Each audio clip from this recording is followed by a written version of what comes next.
اعوذ باللہ من الشیطان الرجیم بسم اللہ الرحمن الرحیم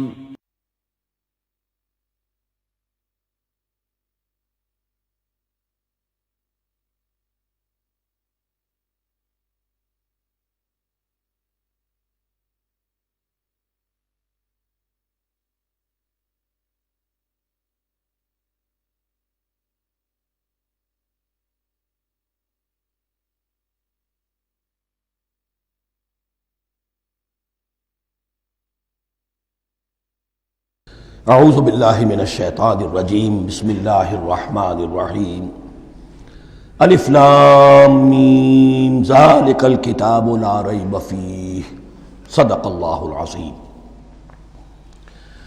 الف لام میم حروف مقطعات ہیں جن کے بارے میں عرض کر چکا ہوں۔ ذالک الکتاب لا ریب فیہ، یہ وہ کتاب ہے اس میں کوئی شک نہیں۔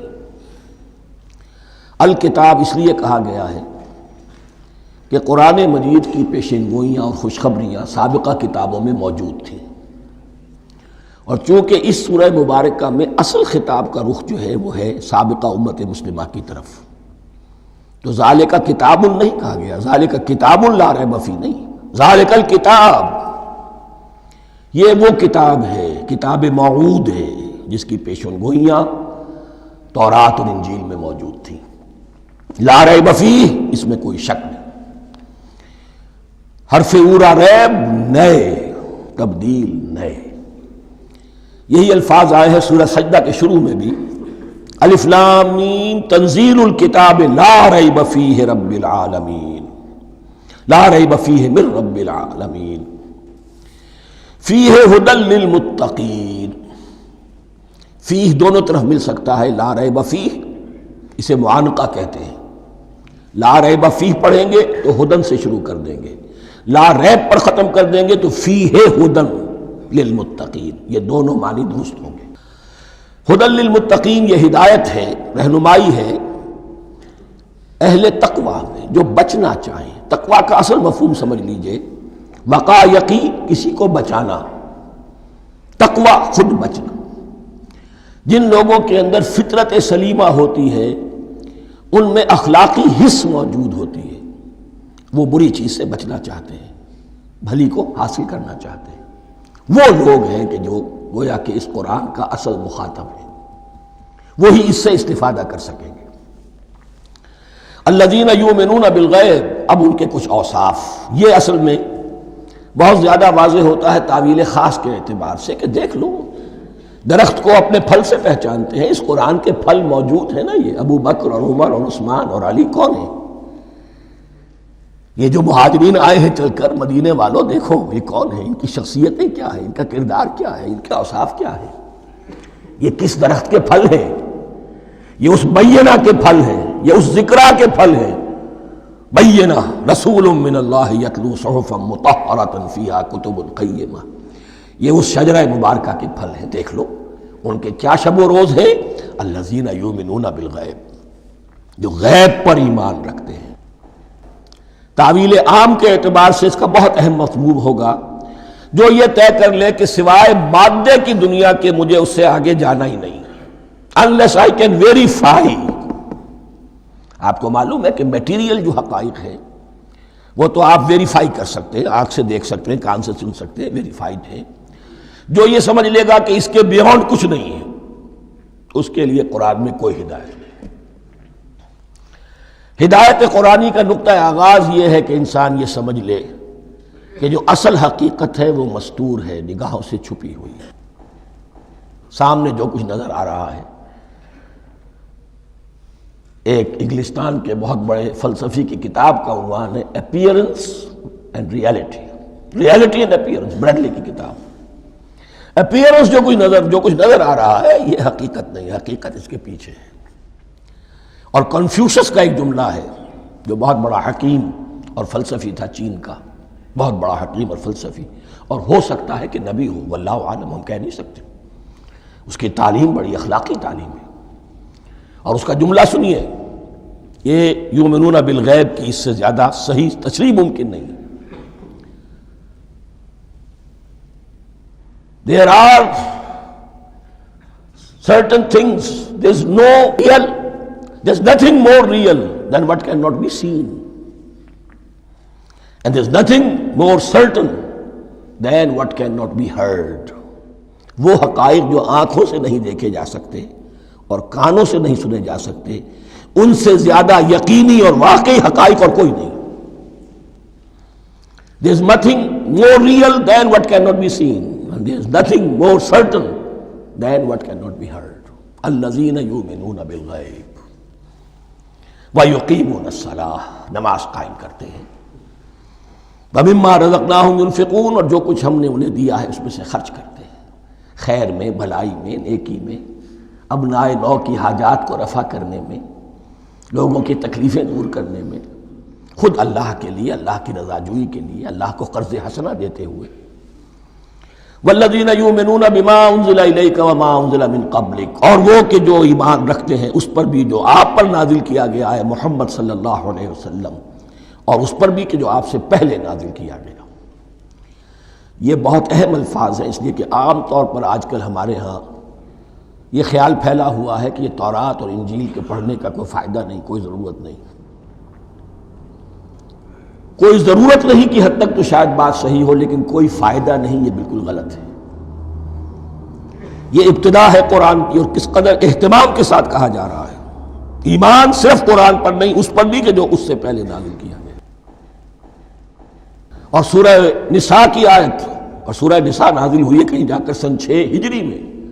یا ایھا الذین آمنوا آمنوا باللہ ورسولہ والکتاب الذی نزل علی رسولہ والکتاب الذی انزل من قبل. تو اس سے ایمان جو ہے تورات پر اور انجیل پر اور زبور پر اور صحف ابراہیم پر، اجمالی ایمان کی جو اہمیت ہے اس کو اچھی طرح سمجھ لیجیے. البتہ یہ ہے کہ چونکہ ہم سمجھتے ہیں اور جانتے ہیں کہ ان کتابوں میں تحریف ہو گئی ہے، لہذا ان کتابوں کی کوئی شے قرآن پر حجت نہیں ہوگی. جو چیز قرآن سے ٹکرائے گی ہم اس کو رد کر دیں گے. ان کتابوں کی کسی شے کو دلیل کے طور پر نہیں لائیں گے. لیکن جہاں قرآن مجید کی کسی بات کی نفی نہ ہو رہی ہو تو بہت سے حقائق ہمیں ان کتابوں ہی سے ملتے ہیں. انبیاء کے مابین جو زمانی ترتیب ہے، کرونالوجیکل آرڈر جو ہے، وہ تو ہمیں تورات سے ملتا ہے، قرآن میں تو نہیں. قرآن میں کبھی حضرت نوح کا ذکر بعد میں ہے، حضرت موسیٰ کا پہلے. وہاں تو کسی اور پہلو سے ترتیب آتی ہے، لیکن وہاں ہمیں تاریخ ملتی ہے ابراہیم کی، اسحاق کی، یعقوب کی، انبیاء بنی اسرائیل کی، موسیٰ کی، عیسیٰ کی. یہ ساری چیزیں، تو اس کی اہمیت جو ہے اس کو سمجھ لیجئے. والذین یؤمنون بما انزل الیک وما انزل من قبلک وبالآخرۃ ھم یوقنون، آخرت پر وہ یقین رکھتے ہیں. نوٹ کرنے والی بات کیا ہے کہ باقی سب چیزوں کے لیے لفظ ایمان آیا، آخرت کے لیے ایقان. کیوں؟ واقعہ یہ ہے کہ انسان کے عمل کے اعتبار سے سب سے زیادہ مؤثر شے ایمان بالآخرہ ہے. ایمان بالآخرہ ہے تو عمل سیدھا رہے گا کہ ہاں مجھے جواب دہی کرنی ہے، جانا ہے، اٹھنا ہے، اللہ کے حضور حاضری ہے. اگر یہ یقین ہے تو عمل صحیح ہوگا. اس میں کمی ہو گئی تو توحید جو ہے وہ بھی بس ایک عقیدہ، ایک ڈوگما بن کے رہ جائے گی. ایمان بالرسالت بھی بدعات کو جنم دے گا. عید میلاد نبی منا لیجئے اور کچھ عشقیہ اشعار کہہ دیجئے، نعتیہ اشعار کہہ دیجئے، اللہ اللہ خیر صلی اللہ، یہ ایمان بالرسالت کے مظہر ہوں گے. عمل انسان کا درست ہوتا ہے آخرت کے یقین کے ساتھ. وَبِالْآخِرَةِ هُمْ يُوقِنُونَ، آخرت پر انہی کا یقین ہے، انہی کا یقین ہے. یہ حصر بھی ہے اس اعتبار سے کہ یہودی میں مدعی تھے کہ ہم آخرت پر یقین رکھتے ہیں، یہاں کنٹراسٹ دکھایا جا رہا ہے، آخرت پر یقین رکھنے والے یہ لوگ ہیں. اور تعویل خاص کے اعتبار سے وہ لوگ موجود ہیں تمہاری نگاہوں کے سامنے. 13 برس کی محنت کی کمائی محمد الرسول اللہ صلی اللہ علیہ وسلم کی، اس کتاب کی، یتلو علیہم آیاتہ ویزکیہم ویعلمہم الکتاب والحکمہ، اس کا جو نتیجہ ہے وہ تمہارے سامنے. اولئک علی ھدی من ربہم، یہ وہ لوگ ہیں جو اپنے رب کی طرف سے ہدایت پر ہیں. وہ ابتدائی ہدایت بھی ان کے پاس تھی اور یہ تکمیلی ہدایت بھی، قرآن پر بھی ان کا یقین پورا ہے اور محمد کا اتباع بھی وہ کر رہے ہیں۔ وَأُولَٰئِكَ هُمُ الْمُفْلِحُونَ، اور یہی وہ لوگ ہیں جو فلاح پانے والے ہیں۔ فلاح کا لفظ بھی قرآن مجید کی بڑی اہم اصطلاح ہے، منزل مراد کو پہنچ جانا، کسی باطنی حقیقت کا عیا ہو جانا۔ اسی لیے اس پر پھر گفتگو انشاءاللہ ہوگی سورہ مومنون کے شروع میں، لیکن یہ کہ فلاح پانے والے، کامیاب ہونے والے اصل میں یہی لوگ ہیں۔ تو گویا کہ تعویل خاص میں صحابہ کرام کی طرف اشارہ ہو گیا، تعویل عام میں ہر شخص کو بتا دیا گیا اگر قرآن کی ہدایت سے مستفید ہونا ہے تو یہ اوصاف اپنے اندر پیدا کرو۔ اب دوسرا گروہ، ان الذین کفروا سواء علیہم انذرتہم ام لم تنذرہم لا یؤمنون، یقیناً جن لوگوں نے کفر کیا، اور یہاں مراد کیا ہے؟ جو کفر پر اڑ گئے ہیں۔ اس کو ہم تعویل عام میں نہیں لے سکتے، اس لیے کہ اگر تو ہم اس کو عام میں لے لیں گے تو اس کے معنی تو یہ ہوں گے جس شخص نے کسی وقت کفر کیا اب وہ ہدایت پر آ ہی نہیں سکتا۔ نہیں، یہ بات نہیں ہے۔ کوئی کفر میں ہے، وہ غالطے کی بنا پر ہے، عدم توجہی کی بنا پر ہے، حق اس پر واضح نہیں ہوا ہے اس لیے ہے، تو آپ اسے سمجھائیں گے، انذار و تبشیر سے اسے فائدہ ہو جائے گا، واعظ و نصیحت سے فائدہ ہو جائے گا۔ ایک وہ ہے کہ جو حق کو سمجھ کر، پہچان کر اور پھر اڑ گئے، ضد کی وجہ سے، ہٹ دھرمی کی وجہ سے، تعصب کی وجہ سے، تکبر کی وجہ سے، حسد کی وجہ سے۔ ان الذین کفروا، ایسے لوگوں کا معاملہ کیا ہے؟ سواء علیہم انذرتہم ام لم تنذرہم لا یؤمنون، برابر ہے ان کے لیے خواہ آپ انہیں سمجھائیں خواہ نہ سمجھائیں، ڈرائیں نہ ڈرائیں، انذار فرمائیں نہ کریں، لا یؤمنون، وہ ایمان لانے والے نہیں۔ وہی بات جو میں نے کہی تھی کہ سوتے کو جگایا جا سکتا ہے، جاگتے کو کیسے جگائیں؟ ختم اللہ علی قلوبہم وعلی سمعہم وعلی ابصارہم غشاوہ، ان کے دلوں پر اللہ نے مہر کر دی ہے۔ کیوں کر دی ہے؟ یہ ابتداء مہر نہیں ہوئی، جب حق کو پہچان کر انہوں نے رد کر دیا، اس کی پاداش میں، اس کی سزا کے طور پر۔ ختم اللہ علی قلوبہم، اللہ نے ان کے دلوں پر مہر کر دی ہے، وعلی سمعہم، اور ان کی سماعت پر بھی، وعلی ابصارہم غشاوہ، اور ان کی آنکھوں کے سامنے پردہ پڑ چکا ہے۔ یہ مضمون سورہ یاسین کے شروع میں پھر آئے گا بہت شر و بست کے ساتھ۔ وَلَهُمْ عَذَابٌ عَظِيمٌ، اور ان کے لیے تو اب بہت بڑا عذاب ہے۔ یہ دوسرا گروہ ہو گیا، ایک رکوع میں دو کو سمیٹ لیا گیا، کل ابھی 7 آیتیں ہوئی ہیں۔ ایک وہ گروہ جس نے قرآن مجید کی دعوت سے صحیح استفادہ کیا، ان میں طلب ہدایت کا مادہ موجود تھا، ان کی فطرتیں سلیم تھیں، ان کے سامنے دعوت آئی، قبول کی، اور قرآن کے بتائے ہوئے راستے پر چلے۔ وہ گلے سرسبد ہیں، وہ شجرہ قرآنی کے نہایت مبارک اور مقدس، وہ اس کے پھل ہیں۔ ایک گروہ وہ ہے جس نے حق کو پہچانا لیکن اس کو رد کر دیا اپنے تعصب یا ہٹ درمی کی وجہ سے۔ ان کا ذکر آ گیا بہت اختصار کے ساتھ، اس لیے کہ ان کا ذکر آپ کو بہت تفصیل سے مکی صورتوں میں ملے گا۔ اب آیا تیسرا گروہ، وَمِنَ النَّاسِ، اور لوگوں میں کچھ ایسے بھی ہیں، مَن يَقُولُ آمَنَّا بِاللَّهِ وَبِالْيَوْمِ الْآخِرِ وَمَا هُم بِمُؤْمِنِينَ، جو کہتے تو یہ ہے کہ ہم ایمان رکھتے ہیں اللہ پر بھی اور یوم آخر پر بھی، مگر وہ حقیقت میں مومن نہیں ہے۔ یہاں ایک بات سمجھ لیجئے، اکثر و بیشتر مفسرین نے اس تیسری کیٹیگری کے بارے میں یہی رائے قائم کی ہے کہ یہ منافقین مذکور ہیں یہاں، اگرچہ لفظ منافق یا لفظ نفاق نہیں آیا یہاں، لیکن مولانا امیر احسن اصلاحی صاحب نے ایک رائے ظاہر کی ہے جو بڑی قیمتی ہے۔ وہ یہ کہ یہاں ایک کردار کا نقشہ کھینچ دیا گیا ہے، غور کرنے والے غور کر لیں، دیکھ لیں، جس پر بھی وہ چسپاں ہو جائے۔ اور بالفعل جب یہ آیات نازل ہو رہی تھیں تو دو طبقات پر یہ کردار نگاری جو ہے، یہ جو شخصیت کا ہیولہ کھینچا جا رہا ہے، وہ دو کے اوپر راست آ رہا تھا۔ ایک علماء یہود، وہ بھی کہتے تھے کہ ٹھیک ہے محمد جو کہہ رہے ہیں، ہم بھی اللہ کو مانتے ہیں، آخرت کو بھی مانتے ہیں، اسی لیے یہاں رسالت کا ذکر نہیں ہے۔ بھئی ہم محمد ہی کو نہیں مانتے نا صلی اللہ علیہ وسلم، باقی اگر 1.25 لاکھ نبی آئے ہیں تو باقی 1.25 لاکھ کو تو ہم مانتے ہیں۔ ایک محمد کو نہیں مانا، ایک عیسیٰ کو نہیں مانا، بس۔ تو ہمیں بھی مانا جانا چاہیے کہ ہم بھی مسلمان ہیں۔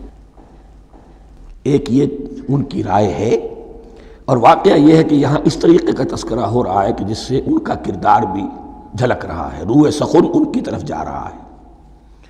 مجھے یاد ہے اپنی 10ویں جماعت کے زمانے میں دہلی میں نے دیکھا تھا کیناٹ سرکس، وہاں کا ایک بڑی مارکیٹ ہوتی تھی، تو جوتے کی ایک دکان پہ ایک بہت بڑا جوتا لٹکایا ہوا تھا، بہت بڑا، اور لکھا تھا free to whom it fits, جس کے پاؤں میں یہ ٹھیک ٹھیک آ جائے وہ لے جائے اس کو۔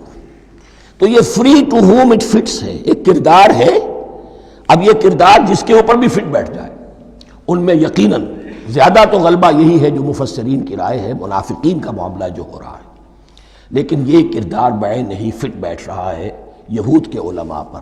اور یہ بھی نوٹ کر لیجئے کہ جو مدینہ منورہ میں نفاق کا جو پودا پروان چڑھا ہے، بلکہ پودا نہیں کہنا چاہیے، جھاڑ جھکاڑ جو پروان چڑھا ہے، وہ یہودیوں کے زیر اثر، جیسے جنگل کے اندر بڑے بڑے درخت بھی ہوتے ہیں اور اندر جو ہے نیچے جھاڑیاں بھی ہوتی ہیں، تو یہ نفاق کا جھاڑ جھکاڑ جو ہے وہ یہودی علماء کا جو پودا تھا، اور بہت بڑا تھا، اس میں کوئی شک نہیں، اس کے سائے میں پروان چڑھا ہے۔ ان دونوں میں معنوی ربط بھی ہے۔ وَمِنَ النَّاسِ مَن يَقُولُ آمَنَّا بِاللَّهِ وَبِالْيَوْمِ الْآخِرِ وَمَا هُم بِمُؤْمِنِينَ، اور لوگوں میں سے کچھ ایسے بھی ہیں جو کہتے تو یہ ہے کہ ہم ایمان رکھتے ہیں اللہ پر اور یوم آخر پر، لیکن وہ مومن نہیں ہیں۔ يُخَادِعُونَ اللَّهَ وَالَّذِينَ آمَنُوا وَمَا يَخْدَعُونَ إِلَّا أَنفُسَهُمْ، وہ دھوکہ دینے کی کوشش کر رہے ہیں اللہ کو اور اہل ایمان کو۔ دیکھیں یخادعون جو ہے یہ باب مفعلہ ہے، باب مفعلہ میں کشمکش ہوتی ہے، کشاکش ہوتی ہے، لہذا ترجمہ میں نے کیا کوشش کر رہے ہیں۔ وما یخدعون الا انفسهم، یہ ثلاثی مجرد میں آ گیا، اور نہیں دھوکہ دے رہے مگر صرف اپنے آپ کو۔ یہ یقینی ہے اپنے آپ کو تو دھوکہ دے رہے ہو، لیکن یہ کہ اللہ اور اس کے رسول کو اور اللہ اور اہل ایمان کو دھوکہ نہیں دے سکتے۔ سورہ نساء کی آیت نمبر 142 میں یہ کھل کر منافقین کے بارے میں یہی الفاظ آئے ہیں، ان المنافقین یخادعون اللہ وہو خادعہم، یقیناً منافقین جو ہے وہ اللہ کو دھوکہ دینے کی کوشش کر رہے ہیں اور اللہ انہیں دھوکہ دے رہا ہے۔ وما یشعرون، انہیں اس کا شعور نہیں ہے۔ یہ بہت اچھی طرح نوٹ کر لیجئے، منافقین کی بھی اکثریت وہ تھی جنہیں اپنے نفاق کا شعور نہیں تھا، وہ اپنے تئیں سمجھتے تھے اپنے آپ کو مسلمان، وہ کہتے تھے یہ بے وقوف لوگ ہیں، محمد رسول اللہ کے بارے میں کہتے تھے یہ خام خواہ جو ہے انہوں نے لڑائی بھڑائی مول لے لی ہے اہل مکہ کے ساتھ، کیا ضرورت ہے، امن کے ساتھ جو ہے بات کرنی چاہیے۔ وہ سمجھتے تھے کہ ہم خیر خواہ ہیں، ہم بھلی بات کہہ رہے ہیں، یہ بیوقوف لوگ ہیں، دیکھتے نہیں کہ کس سے ٹکرا رہے ہیں، ہاتھ میں اسلحہ نہیں ہے اور لڑائی کے لیے جا رہے ہیں، تو بے وقوف تو یہ ہے۔ لیکن وہ سمجھتے تھے کہ ہم تو بڑے مخلص ہیں، ہم مصلح ہیں، تو ما یشعرون بہت ضروری ہے۔ بعض لوگ منافق ایسے بھی تھے کہ جو اسلام میں داخل ہی ہوتے تھے دھوکہ دینے کی خاطر، اور ان پہ پہلے دن سے واضح ہوتا تھا کہ ہم مسلمان نہیں ہیں، ہم نے اسلام کا لبادہ اوڑھا ہے صرف دھوکے کے لیے۔ اس کا ایک ذکر سورہ آل عمران میں آئے گا، لیکن اکثر و بیشتر منافقین دوسری طرح کے تھے جنہیں اپنے نفاق کا شعور حاصل نہیں تھا۔ فی قلوبہم مرض، ان کے دلوں میں ایک روگ ہے، بیماری ہے۔ یہ روگ اور بیماری کیا ہے؟ ایک لفظ میں اس کو تعبیر کیا جائے، کردار کی کمزوری، ویکنس آف کیریکٹر۔ ایک شخص وہ ہوتا ہے کہ جو سمجھتا ہے یہ حق ہے، ہر سے بعد آباد، اب جو ہو سو ہو۔ ایک حق کو حق پہچان کر رد کر دیتا ہے، وہ کافر ہو گیا۔ ایک حق کو حق پہچان کر آیا تو صحیح، لیکن ویکنس آف کیریکٹر کی وجہ سے قوت ارادی کمزور ہے، آخرت بھی چاہتے ہیں، دنیا کو بھی ہاتھ سے دینے کو تیار نہیں، یہاں کا بھی کوئی نقصان نہ ہو اور آخرت کا بھی سارا بھلا ہمیں مل جائے۔ یہ وہ لوگ ہیں در حقیقت کہ اس کو کہا روگ۔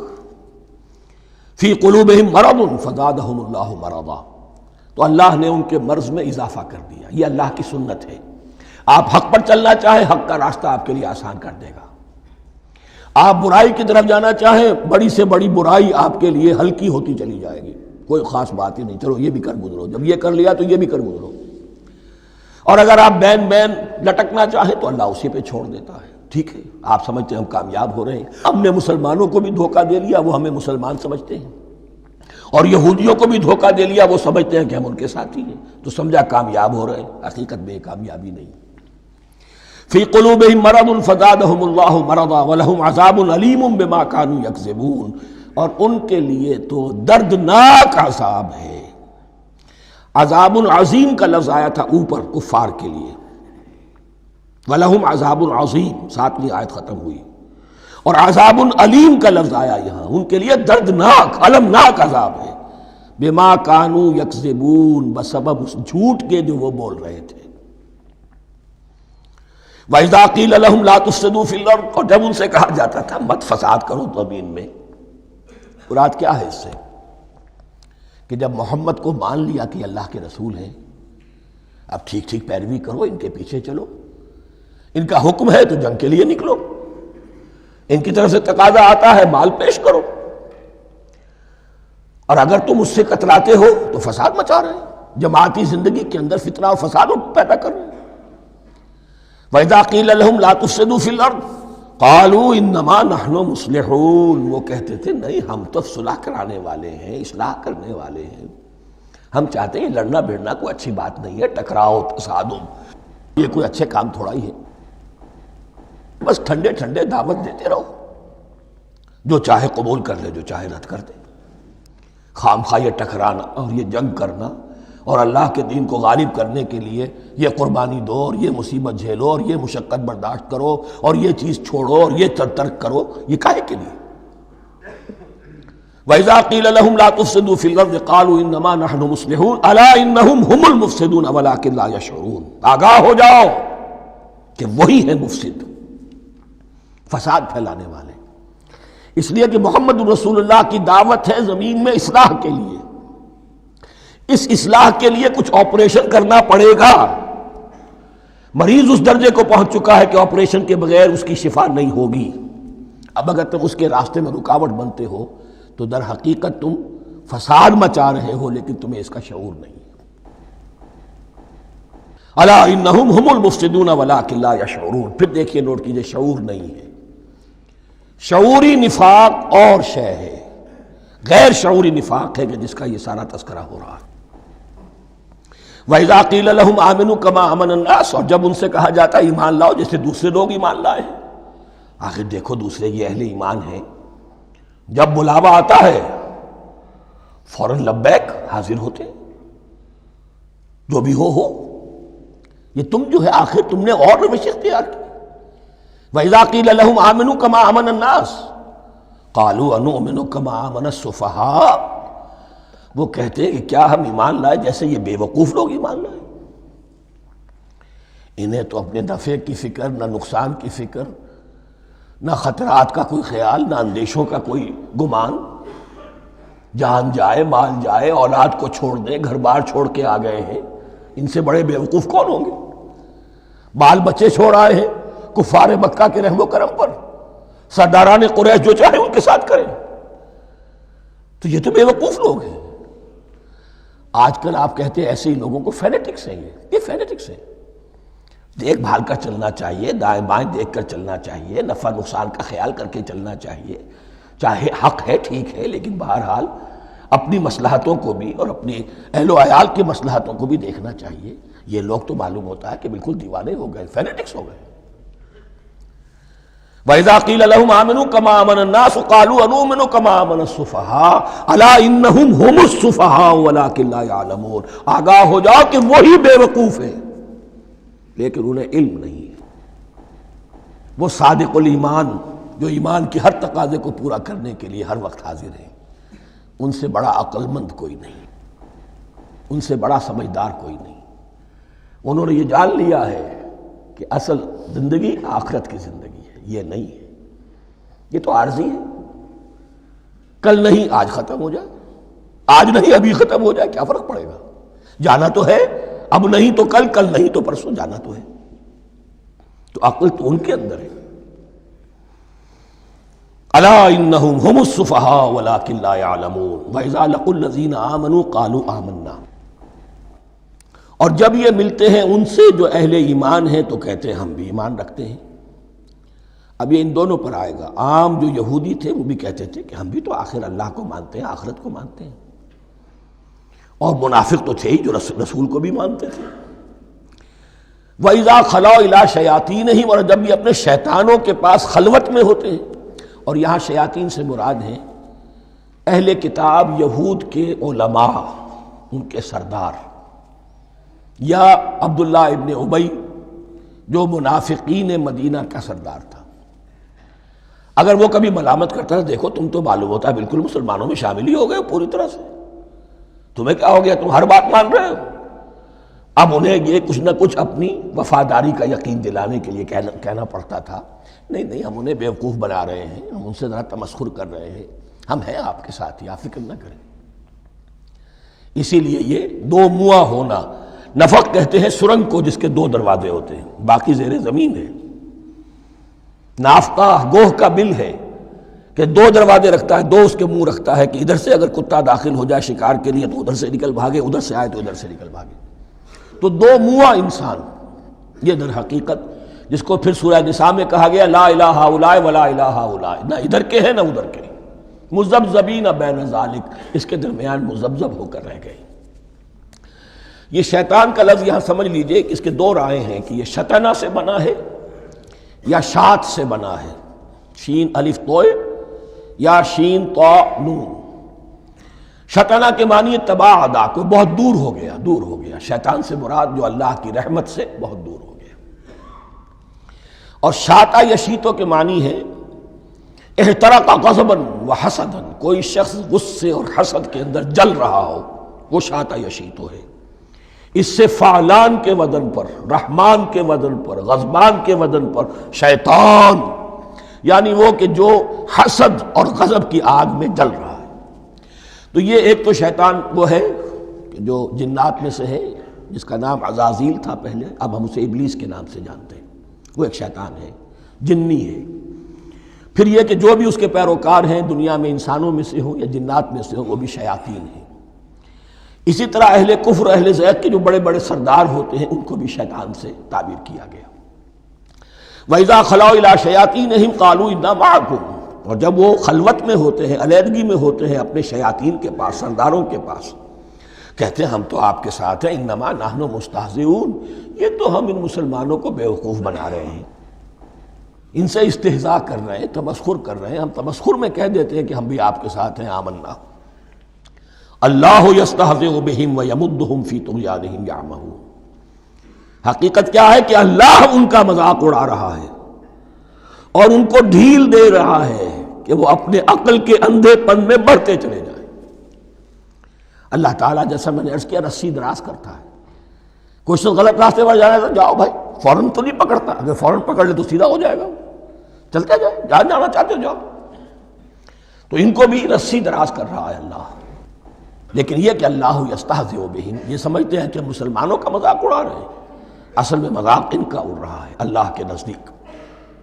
وَيَمُدُّهُمْ فِي طُغْيَانِهِمْ يَعْمَهُونَ، اب یہاں ذرا نوٹ کر لیجئے، یہ دو لفظ آئیں گے، عین میم اور ہا، امہ ہے کے ساتھ، ایک ہے عین میم اور یا، امج، تو عین اور میم تو مشترک ہے یا آخر میں فرق ہوگا، عین میم اور ہا ہوگا، اس کے معنی عقل کا اندھا، دل کا اندھا، آنکھیں تو ہے لیکن دل کا اندھا ہے، عقل کا اندھا ہے۔ اور عین میم یا جو آنکھوں کا اندھا ہو، عمیٌ اندھے، اعمیٰ اندھا۔ تو یہاں فرمایا انا معکم انما نحن مستہزئون، اللہ یستہزئ بہم ویمدہم فی طغیانہم یعمہون، اللہ ان کو اس جو ان کی عقل کے اندھے پن میں جو یہ بڑھتے چلے جا رہے ہیں، اللہ بھی ان کی رسی دراز کر رہا ہے تاکہ یہ جہاں تک جانا چاہتے چلے جائیں۔ اولئک الذین اشتروا الضلالۃ بالہدی، یہ وہ لوگ ہیں کہ جنہوں نے ہدایت کے عوض گمراہی خرید لی ہے۔ دیکھیے بڑا پیارا انداز ہے یہ، ایک شخص کے سامنے دونوں آپشنز تھے، ایک نے گمراہی کو چھوڑا، ہدایت لے لی، چاہے قیمت دینی پڑی، تکلیفیں اٹھانی پڑی، آزمائشوں میں سے گزرنا پڑا، قربانیاں دینی پڑی، ہدایت لی۔ اور ایک شخص نے ہدایت دے کر گمراہی لے لی، آسانی تو ہو گئی، فوری تکلیف سے تو بچ گئے، لا الہ ہؤلاء ولا الہ ہؤلاء، دونوں طرف سے اپنے آپ کو بچا لیا۔ لیکن حقیقت میں سب سے زیادہ گھاٹے کا سودا یہی ہے، اولئک الذین اشتروا الضلالۃ بالہدی، ہدایت دے کر اور ضلالت خرید لی، فما ربحت تجارتہم، تو ان کی تجارت ان کے حق میں ہرگز مفید نہیں ہوئی۔ اب یہاں بھی دیکھیے، را با اور ہے ہا، ربحا، اس کے معنی نفع، صحیح نفع، جائز نفع۔ را با اور وا، ربا، وہ سود، وہ بھی اضافہ ہے، وہ بھی بڑھوتری ہے، لیکن وہ حرام ہے۔ ایک ہے تجارت کے اندر جو نفع ہو جائے وہ ربح ہے، را با اور ہا یہ نفع ہے جو جائز نفع ہے۔ را با اور وا، ربا، یہ کیا ہے؟ یہ سود ہے، یہ حرام ہے۔ را اور با مشترک ہے، آگے ہا، آگے اور با، اس کا فرق ہے۔ فما ربحت تجارتہم وما کانوا مہتدین، ان کی تجارت ان کے حق میں ہرگز مفید نہیں ہوئی اور نہیں ہے اب یہ ہدایت پانے والے۔ مثلہم، اب یہاں دو تمثیلیں آ رہی ہیں بڑی پیاری۔ پہلی تمثیل ہے کفار کے بارے میں، دوسری تمثیل ہے یہ بین والے لوگوں کے بارے میں۔ پہلوں کے لیے کیا تمثیل ہے؟ مثلہم کمثل الذی استوقد نارا، ان کی مثال اس شخص کی سی ہے جس نے آگ روشن کی۔ ایک نقشہ کھینچا جا رہا ہے، اندھیری شب ہے جدا اپنے قافلے سے ہے تو، تیرے لیے ہے میرا شعلہ نوا قندیل۔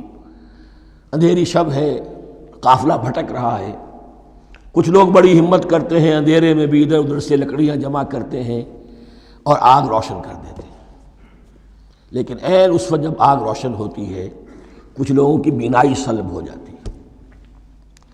پہلے وہ اندھیرے میں اس لیے تھے کہ روشنی نہیں تھی، اب وہ اندھیرے کے اندھیرے میں رہ گئے کہ روشنی تو خارج میں آ گئی، اپنی اندر کی روشنی گل ہو گئی، بصارت سلب ہو گئی۔ یہ مثال ہے ان کفار کی کہ حضور کی آمد سے پہلے سب بھٹک رہے تھے، کوئی حقیقت واضح نہیں تھی، قافلہ انسانیت بھٹک رہا تھا اندھیری شب میں۔ محمد الرسول اللہ آئے، انہوں نے آگ روشن کر دی، اب راستہ کھل گیا، ہدایت واضح ہو گئی۔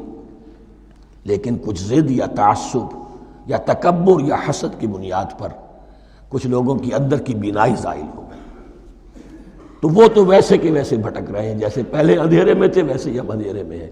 روشنی میں آنے والے تو وہ ہیں، دیکھ لو جن کا ذکر سب سے پہلے ہوا ہے۔ مثلہم کمثل الذی استوقد نارا، اس شخص کی سی ہے کہ جس نے آگ روشن کی۔ فلما اضاءت ما حولہ، جب اس آگ نے اپنے ماحول کو، گردا گرد کو روشن کر دیا، ذہب اللہ بنورہم، اللہ ان کی نور بصارت کو لے گیا، سلب کر لیا اللہ نے۔ وترکہم فی ظلمات لا یبصرون، اور چھوڑ دیا انہیں ان اندھیروں کے اندر کہ وہ کچھ نہیں دیکھتے۔ صم بکم عمی فہم لا یرجعون، اسم کہتے ہیں بہرے کو، سم جمع ہے اس کی، سمن۔ اب کمو کہتے ہیں گونگے کو، بکمن اس کی جمع ہے۔ آما کہتے ہیں اندھے کو، عمیون اس کی جمع ہے۔ یہ بہرے ہیں، گونگے ہیں، اندھے ہیں، فہم لا یرجعون، اب یہ لوٹنے والے نہیں۔ یہ کون ہے؟ ابو جہل ہے، ابو لہب ہے، ولید بن مغیرہ ہے، عقبہ ابن ابی معیط ہے، یہ سب کے سب ابھی زندہ ہیں جب یہ آیات نازل ہو رہی ہیں۔ ابھی تو غزوہ بدر ہوگا سن 2 ہجری میں، اور اس میں یہ سب جو ہیں واصل جہنم ہوں گے، ابھی تک تو ہے نا۔ یہ لوگ ہو گئے اس کی مثال۔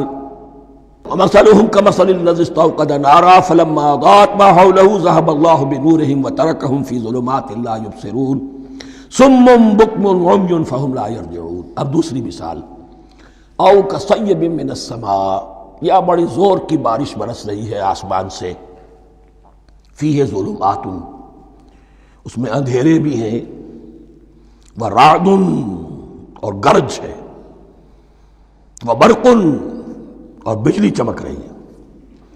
یجعلون اصابعہم فی آذانہم من الصواعق حذر الموت، کچھ لوگ ہیں کہ جو اپنی انگلیاں اپنے کانوں کے اندر ٹھوسے ہوئے ہیں کہ وہ جو کڑک ہے اس سے ان کی جانیں نہ نکل جائیں، موت نہ آ جائے۔ کڑکا ایسا ہے کہ اس کڑکے سے بچنے کے لیے اپنی انگلیاں اپنی کانوں میں ٹھوس رکھی ہیں، حذر الموت، موت کے خوف سے۔ واللہ محیط بالکافرین، اللہ ایسے کافروں کا احاطہ کیے ہوئے ہے، بچ کر کہاں جائیں گے۔ یکاد البرق یخطف ابصارہم، قریب ہے کہ بجلی ان کی نگاہوں کو لے جائے، ان کی بینائی کو سلب کر لے۔ کلما اضاء لہم، لیکن ہوتا کیا ہے، جب ذرا روشنی ہوئی تو چل لیے۔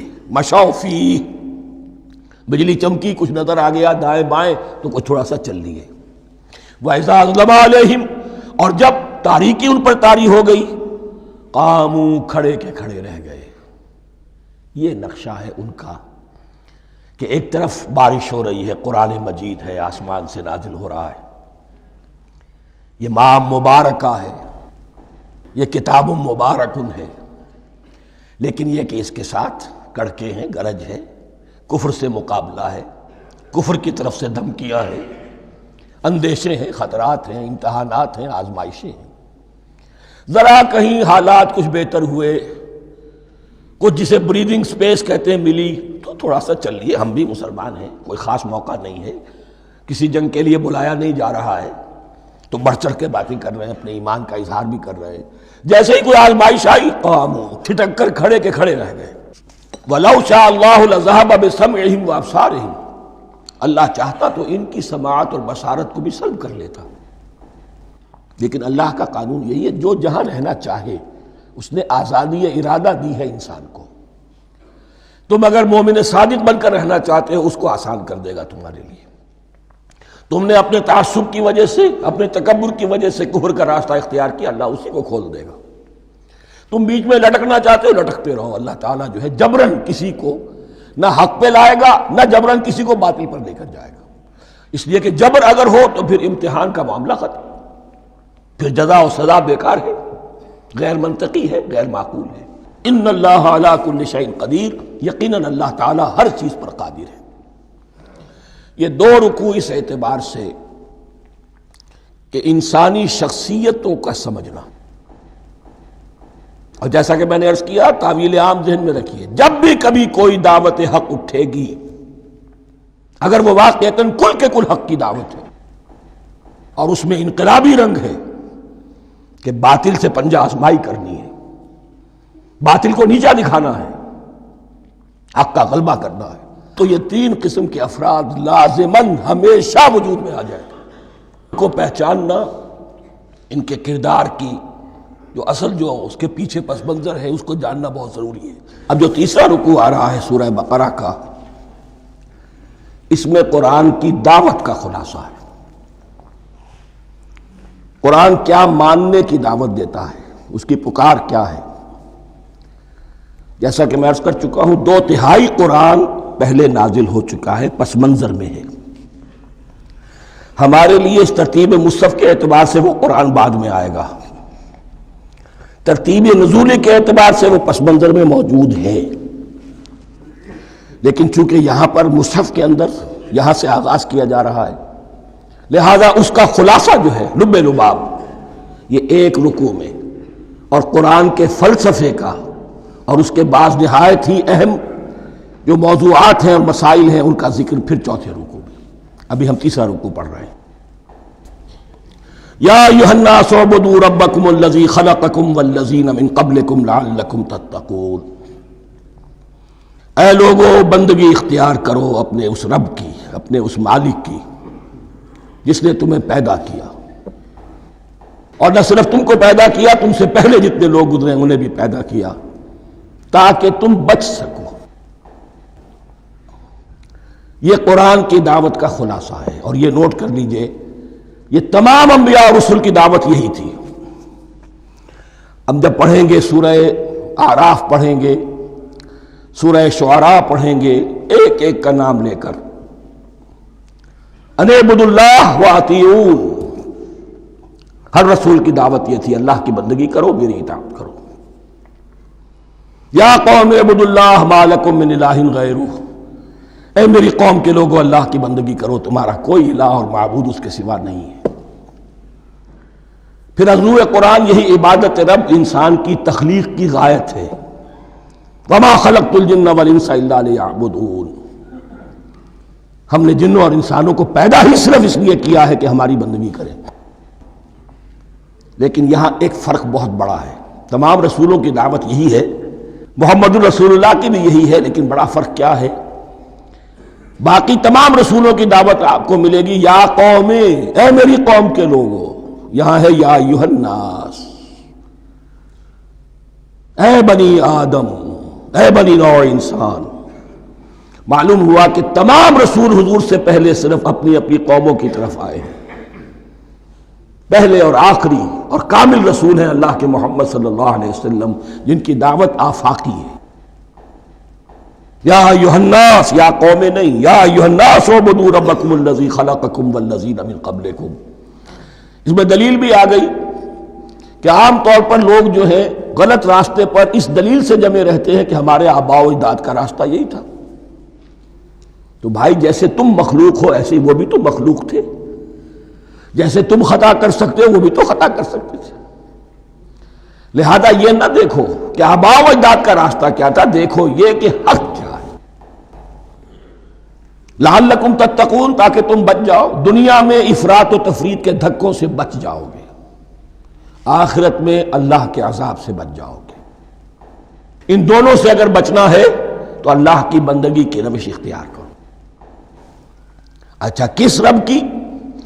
الذی جعل لکم الارض فراشا والسماء بناء، جس نے تمہارے لیے زمین کو فرش بنا دیا اور آسمان کو چھت بنا دیا۔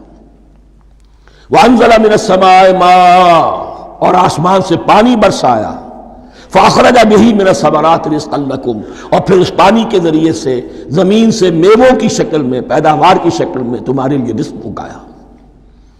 فلا تجعلوا للہ اندادا وانتم تعلمون، تو ہرگز نہ اللہ کا مد مقابل کسی کو ٹھہراؤ جانتے بوجھتے۔ وانتم تعلمون کا ایک مطلب یہ بھی ہے کہ تم بھی مانتے ہو کہ اس کائنات کا خالق اللہ کے سوا کوئی نہیں۔ اہل عرب بھی مانتے تھے، جو ان کے دیوی دیوتا تھے وہ سمجھتے تھے کہ یہ اللہ کے اوتار ہیں یا اللہ کے ہاں بہت یہ پسندیدہ ہیں، اللہ کے محبوب ہیں، اس کے اولیاء ہیں، اس کی بیٹیاں ہیں، لہذا یہ شفاعت کریں گے تو ہمارا بیڑا پار ہو جائے گا، ورنہ خالق وہ مانتے تھے اللہ ایک ہی ہے۔ جب تم یہ مانتے ہو کائنات کا خالق ایک، مدبر ایک، تو اب کسی کو اس کا مد مقابل نہ بناؤ۔ انداد ند کی جمع ہے، لا ضد لہ ولا ند لہ، اللہ کا کوئی مد مقابل نہیں۔ اس میں یہاں تک بات ہے کہ حضور اس درجے، اس توحید کی باریکیوں تک پہنچا کر گئے ہیں اس امت کو کہ کسی صحابی نے ایسے ہی کہہ دیا ما شاء اللہ و ما شئت، جو اللہ چاہے اور جو آپ چاہیں۔ حضور نے فوراً ٹوک دیا اجعلتنی للہ ندا، کیا تو نے مجھے اللہ کا مد مقابل بنا دیا ہے؟ اس کائنات میں مشیت صرف ایک کی چلتی ہے، کسی اور کی مشیت اس کی مشیت کے تابع پوری ہو جائے ہو جائے، لیکن مشیت مطلقہ صرف اس کی ہے۔ یہاں تک کہ حضور سے فرمایا گیا کہ اے نبی آپ کے لیے یہ ممکن نہیں ہے جسے چاہے ہدایت دے دیں، انک لا تہدی من احببت ولکن اللہ یہدی من یشاء۔ اگر یہ اختیار میں ہوتا تو ابو طالب دنیا سے بغیر ایمان لائے نہ جاتے۔ فلا تجعلوا للہ اندادا وانتم تعلمون۔ اب ان دو آیتوں میں تو یوں سمجھیے توحید نظری بھی اور توحید عملی بھی۔ توحید عملی کیا ہے؟ بندگی صرف اسی کی ہو۔ اب آیا ہے رسالت کا معاملہ، وَإِن كُنتُمْ فِي رَيْبٍ مِّمَّا نَزَّلْنَا عَلَىٰ عَبْدِنَا، اگر تمہیں رسالت محمدی پر شک ہے صلی اللہ علیہ وسلم، اس کے کیا معنی ہے؟ کہ تمہیں اس قرآن کے بارے میں شک ہے جو ہم نے اپنے بندے پر نازل کیا ہے۔ اگر ہے شک فی الواقع، وَإِن كُنتُمْ فِي رَيْبٍ، اگر تمہیں واقعتاً شک ہے مما نزلنا علی عبدنا، اس پر جو ہم نے اپنے بندے پر نازل فرمایا ہے، فاتوا بسورۃ من مثلہ، تو لے آؤ اس جیسی ایک ہی صورت۔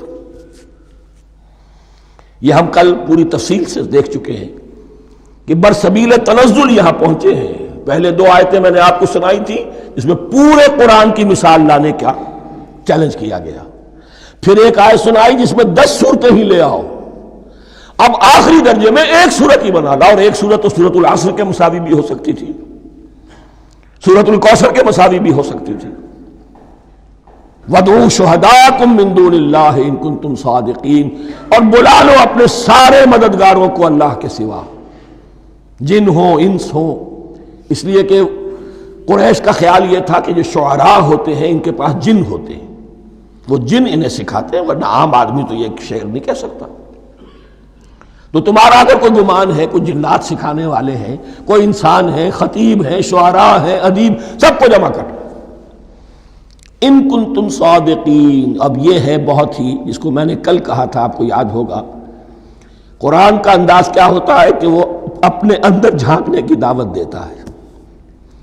یہ گویا کہ آنکھوں میں آنکھیں ڈال کر یہ کہا جا رہا ہے کہ حقیقت میں تمہیں کوئی شک نہیں ہے, یہ تم بات بنا رہے ہو صرف. اگر واقعتاً شک ہے تو آؤ میدان. حقیقت یہ ہے کہ تمہیں شک نہیں ہے. اگر تم سچے ہو فاتوا بسورۃ من مثلہ, تو اس جیسی ایک ہی صورت بنا لاؤ. فإن لم تفعلوا, اب ذرا انداز دیکھیے تحدی کا اور چیلنج کا. پھر اگر تم یہ نہ کر پاؤ, وَلَن تَفْعَلُوا, اور ہرگز نہیں کر سکو گے. یہ چیلنج کون دے سکتا ہے؟ اللہ کے سوا کوئی نہیں دے سکتا. یہ انداز کسی کتاب کا نہیں ہے. ذَلِكَ الْكِتَابُ لَا رَيْبَ فِيهِ, یہ کسی کا نہیں ہے. فَإِن لَمْ تَفْعَلُوا وَلَن تَفْعَلُوا, پھر اگر تم نہ کر پاؤ اور تم ہرگز نہیں کر پاؤ گے, فَاتَّقُوا النَّارَ الَّتِي وَقُودُهَا النَّاسُ وَالْحِجَارَةُ, تو ڈرو اس آگ سے جس کا ایندھن بنیں گے انسان اور پتھر. اعدت للکافرین, کافروں کے لیے تیار کر لی گئی ہے, بھڑکا دی گئی ہے. پتھروں کا ذکر خاص طور پر کیوں ہے؟ 2 اس کے امکانات ہیں. آپ کو معلوم ہے کہ وہ جو پتھر کا کوئلہ ہوتا ہے اس کی آگ بڑی سخت ہوتی تھی, عام جو ہمارا یہ لکڑی کا کوئلہ ہوتا ہے اس کے مقابلے میں. اور دوسرے یہ بھی کہ چونکہ انہوں نے جو معبود تراش رکھے تھے وہ پتھر کے ہوتے تھے, تمہارے ساتھ ہی تمہارے ان معبودوں کو بھی جھونکا جائے گا اور وہ بھی جلیں گے, تاکہ تمہاری حسرت کے اندر اضافہ ہو. ان سے ہم دعائیں مانگا کرتے تھے, ان کے سامنے ماتھے ٹیکتے تھے, ان کے سامنے ڈنڈوت کرتے تھے, ان کو چڑھاوے چڑھاتے تھے. اب یہاں گویا کہ ایمان باللہ توحید, ایمان بالرسالت اور ایمان بالآخرت. فاتقوا النار التي وقودها الناس والحجارة اعدت للكافرين وبشر الذين آمنوا وعملوا الصالحات, اور بشارت دے دیجئے اے نبی ان لوگوں کو کہ جو ایمان لائے اور جنہوں نے نیک عمل کیے, ان لهم جنات تجری من تحتها الانہار, کہ ان کے لیے وہ باغات ہیں کہ جن کے دامن میں ندیاں بہتی ہوں گی. لفظی ترجمہ ہوگا جن کے نیچے ندیاں بہتی ہوں گی. مراد اس سے کیا ہے؟ عام فطری باغ وہ ہوتے تھے کہ جس میں ذرا اونچائی پر جو ہے درخت لگے ہوئے ہیں اور دامن میں ندی بہ رہی ہے, تو اس سے خود بخود جو ہے وہ اریگیشن, نیچرل اریگیشن ہو رہی ہے, درختوں کے جڑوں تک پانی پہنچ رہا ہے. بہرحال ترجمہ آپ لفظی کریں, ان کے نیچے ندیاں بہتی ہوں گی, یا یہ کہ جن کے دامن میں ندیاں بہتی ہوں گی.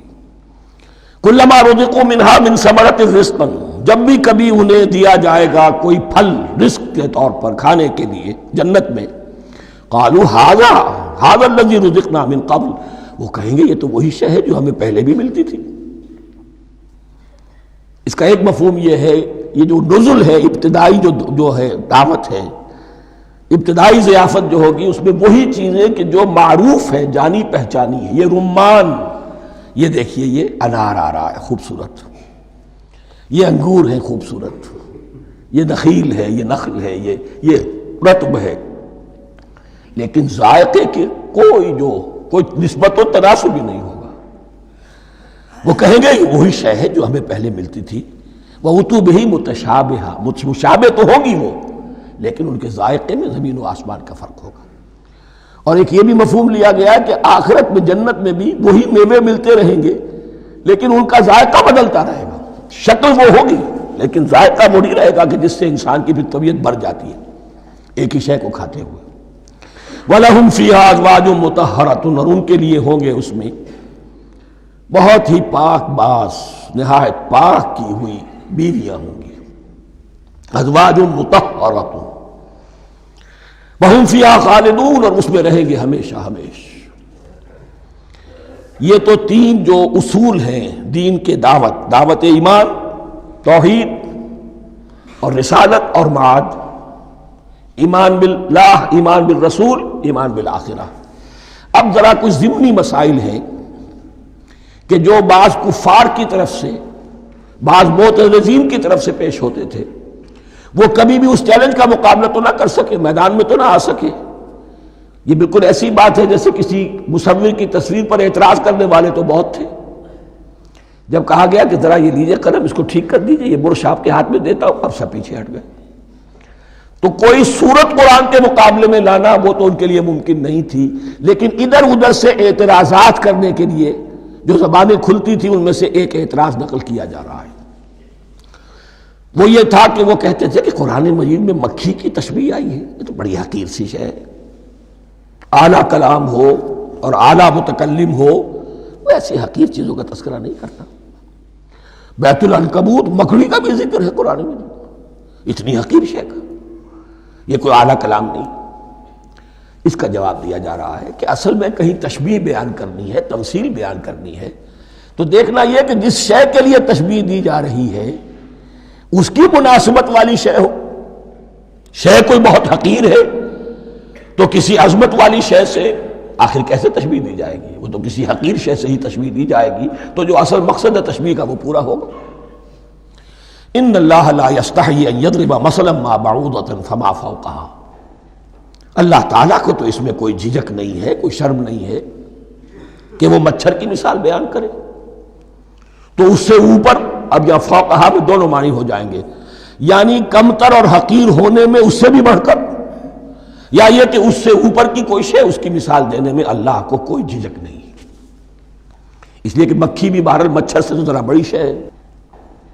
اس معنی میں بھی ہو سکتا ہے فوقہا، اور فوقہا اس معنی میں بھی کہ اس سے بھی حقیر ہونے میں اس سے بھی بڑھ کر۔ فَأَمَّا الَّذِينَ آمَنُوا فَيَعْلَمُونَ أَنَّهُ الْحَقُّ مِن رَّبِّهِمْ، تو جو لوگ صاحب ایمان ہیں وہ جان لیتے ہیں کہ یہ حق ہے ہمارے رب کی طرف سے۔ وَأَمَّا الَّذِينَ كَفَرُوا، اور جنہوں نے کفر کیا ہے، فَيَقُولُونَ مَاذَا أَرَادَ اللَّهُ بِهَذَا مَثَلًا، یہ کیا مثال اللہ نے دی، کیا ارادہ ہوا اللہ کا اس مثال کے ذریعے سے، ناک منہ چڑھا رہے ہیں، اعتراض کر رہے ہیں۔ اب جو آ رہا ہے اگلا جملہ وہ ہے بہت اہم، یضل بہ کثیرا ویہدی بہ کثیرا، اسی کے ذریعے سے اللہ بہتوں کو ہدایت دیتا ہے اور اسی کے ذریعے سے بہتوں کو گمراہ کرتا۔ معلوم ہوا کہ ہدایت اور گمراہی اور ہدایت اور ضلالت انسان کی سبجیکٹو کنڈیشن کے اوپر دار و مدار ہے اس کا۔ آپ کے دل میں خیر ہے، بھلائی ہے، نیت صحیح ہے، طلب ہدایت، طلب علم، اس میں آپ سچے ہیں، آپ کو ہدایت مل جائے گی۔ دل میں زیغ ہے، کجی ہے، نیت میں ٹیڑھ ہے، فساد ہے، تو اسی کے ذریعے سے اللہ آپ کی گمراہی میں اضافہ کر دے گا۔ یضل بہ کثیرا ویہدی بہ کثیرا، لیکن اللہ کا یہ کسی کو ہدایت دینا اور کسی کو ضلالت دینا علل ٹپ نہیں ہے، کسی قاعدے اور قانون کے بغیر نہیں ہے۔ وما یضل بہ الا الفاسقین، نہیں گمراہ کرتا وہ اس کے ذریعے سے مگر صرف سرکش لوگوں کو، جن میں سرکشی ہے، تعلی ہے، تکبر ہے، اور ان کے اوصاف کیا ہے؟ الذین ینقضون عہد اللہ من بعد میثاقہ، جو توڑ دیتے ہیں اللہ کے ساتھ کیے ہوئے عہد کو، اور سب سے بڑا عہد یہ سورہ اعراف میں چل کر آئے گا، عہد الست۔ عالم ارواح میں ہم عہد الست کر کے آئے، الست بربکم قالوا بلا، کیا میں ہی نہیں ہوں تمہارا رب؟ تمام ارواح نے، میں بھی تھا، آپ بھی تھے، سب تھے، کل انسان، جتنے انسان دنیا میں آج تک آ چکے ہیں وہ بھی تھے، اور جو آنے ہیں ابھی قیامت تک وہ بھی تھے، لیکن تھے صرف ارواح کی شکل میں، جسم نہیں تھے۔ اور یہ میں آپ کو بتا چکا ہوں، مکمل وجود ہے انسان کا روحانی وجود۔ اولاً تخلیق اس کی ہوئی تھی، اسی سے آگے چل کر ایک بہت فلسفے کا بہت گہرا مضمون آ رہا ہے آگے چل کر۔ وہ جو عہد الست بربکم قالوا بلا، انہوں نے اس عہد کو توڑا، اللہ کو اپنا مالک اور خالق اور اپنا حاکم جاننے کی بجائے خود حاکم بن کر بیٹھ گئے۔ الیس لی ملک مصر، کیا مصر کی بادشاہی میری نہیں ہے؟ I am the sovereign. We are sovereign. Popular sovereignty. بغاوت، سرکشی، فاسق۔ وما يضل به الا الفاسقين الذين ينقضون عهد الله من بعد ميثاقه ويقطعون ما امر الله به ان يوصل، اور کاٹتے ہیں وہ چیز جسے اللہ نے جوڑنے کا حکم دیا ہے۔ اللہ نے صلہ رحمی کا حکم دیا ہے، یہ قطع رحمی کرتے ہیں مال کی طلب میں۔ بھائی بھائی کو ختم کرتا ہے اس کے مال کو ہتھیانے کے لیے، اپنی ذاتی اغراض کے لیے تمام اخلاقی حدود جو ہے انسان پس و پیش ڈال دیتا ہے، اپنا تکبر، اپنے لیے تعلی۔ الذین، آپ دیکھیے نوٹ کیجئے، اس میں ہماری شریعت کا فلسفہ یہ ہے، ایک تعلق ہے اللہ کا بندے کے ساتھ، حقوق اللہ، ایک ہے بندوں کا بندوں کے ساتھ، حقوق العباد۔ اللہ کا حق کیا ہے؟ اسے حاکم اور مالک، اور حاکم سمجھو، الملک سمجھو، خود اس کے بندے بنو۔ انسانوں کا حق کیا ہے؟ کونوا عباد اللہ اخوانا، سب آپس میں بھائی بھائی اللہ کے بندے بن جاؤ۔ اور اس میں سب سے اہم ترین رحمی رشتہ ہے، سگے بھائی بہنیں، پھر دادی کے اوپر جا کر وہ کزنز آ جائیں گے، پر دادی پر جا کر اور جمع ہو جائیں گے، یہاں تک کہ آدم و حوا پر تمام انسان جمع ہو جائیں گے۔ تو رحمی رشتے کی بڑی اہمیت ہے۔ تو وہ فاسقین کے جو توڑتے ہیں اللہ کے عہد کو، اس کو مضبوطی سے باندھنے کے بعد، وَيَقْطَعُونَ مَا أَمَرَ اللَّهُ بِهِ أَن يُوصَلَ وَيُفْسِدُونَ فِي الْأَرْضِ، انہی دونوں چیزوں کے نتیجے میں زمین میں فساد پیدا ہوتا ہے۔ یا اللہ کی اطاعت سے باغی ہو گئے، اور یا آپس میں ایک دوسرے کی گردنیں کاٹنے لگے۔ اولئک ھم الخاسرون، یہی لوگ ہیں جو بالآخر خسارے میں، آخری اور دائمی خسارے میں رہنے والے ہیں۔ کیف تکفرون باللہ وکنتم امواتا، تم کیسے کفر کرتے ہو اللہ کا؟ بڑا پیارا انداز ہے۔ وکنتم امواتا، تم مردہ تھے، فاحیاکم، تمہیں زندہ کیا، ثم یمیتکم، پھر تمہیں مارے گا، ثم یحییکم، پھر جلائے گا، ثم الیہ ترجعون، پھر تم اس کی طرف لوٹ جاؤ گے، لوٹا دیے جاؤ گے۔ یہاں وہ بات آ گئی جو آج نگاہوں سے بالکل اوجھل ہو چکی ہے۔ یہ ہم دنیا میں آنے سے پہلے مردہ تھے، کیا مانی؟ یہ مضمون آ کر اصل میں سورہ غافر یا سورہ مومن میں چل کر اس کی پوری وضاحت ہوگی، لیکن چونکہ یہاں تذکرہ ہو چکا ہے عہد الست کا، ہماری پہلی تخلیق ہوئی عالم ارواح میں، ارواح کی صورت میں، پھر ہمیں سلا دیا گیا، وہ ہماری پہلی موت تھی۔ مردہ جو ہے معدوم نہیں ہوتا، مردہ ہوتا ہے، بے جان ہوتا ہے، سویا ہوا ہوتا ہے، اور موت کو اور نیند کو تشبیہ دی گئی ہے۔ پھر ہمیں اس جسد کے ساتھ یہاں زندہ کیا گیا، پھر موت طاری ہوگی، پھر ہمیں زندہ کیا جائے گا۔ یہ آیت جیسا کہ میں نے عرض کیا بہت بڑی اور بڑی گہری حکمت اور فلسفہ قرآن کی آیت ہے۔ کیسے اللہ کا انکار کرتے؟ کنتم اموات، تم مردہ تھے، سوئی ہوئی ارواح کی شکل میں تھے، فاحیاکم، تمہیں جگایا اس جسد کے ساتھ، زندہ کیا، ثم یمیتکم ثم یحییکم، پھر تمہیں مارے گا، پھر جلائے گا، ثم الیہ ترجعون، پھر تم اس کی طرف لوٹا دیے جاؤ گے۔ اور اب اس کے بعد جو آخری آیت ہے، هو الذی خلق لکم ما فی الارض جمیعا، اس نے تمہارے لیے بنایا ہے جو کچھ بھی زمین میں ہے۔ اس میں خلافت کا مضمون آ گیا۔ حدیث میں آتا ہے انما الدنیا خلقت لکم وانتم خلقتم للآخرہ، یہ دنیا تمہارے لیے بنائی گئی ہے، تم آخرت کے لیے بنائے گئے ہو۔ هو الذی خلق لکم ما فی الارض جمیعا، اس لیے کہ اگلی آیت پھر آ رہی ہے خلافت کی آیت۔ سارا کچھ زمین میں یہ بستر جو بچھایا اور یہ کائنات کو، زمین کو سجایا تمہاری خلافت کے لیے۔ ثم استوى الى السماء فسواهن سبع سماوات، پھر وہ متوجہ ہوا آسمانوں کی طرف اور انہیں 7 آسمانوں کی شکل میں بنا دیا۔ جیسا کہ میں کل عرض کر چکا ہوں، یہ تاحال ابھی یہ آیات متشابہات میں سے ہے۔ 7 آسمانوں کی کیا حقیقت ہے ہم اس سے ابھی پورے طور سے واقف نہیں۔ وَهُوَ بِكُلِّ شَيْءٍ عَلِيمٌ، اور اسے ہر شے کا علم حقیقی حاصل ہے۔ بارک اللہ لی ولکم فی القرآن العظیم ونفعنی وإیاکم بالآیات والذکر الحکیم۔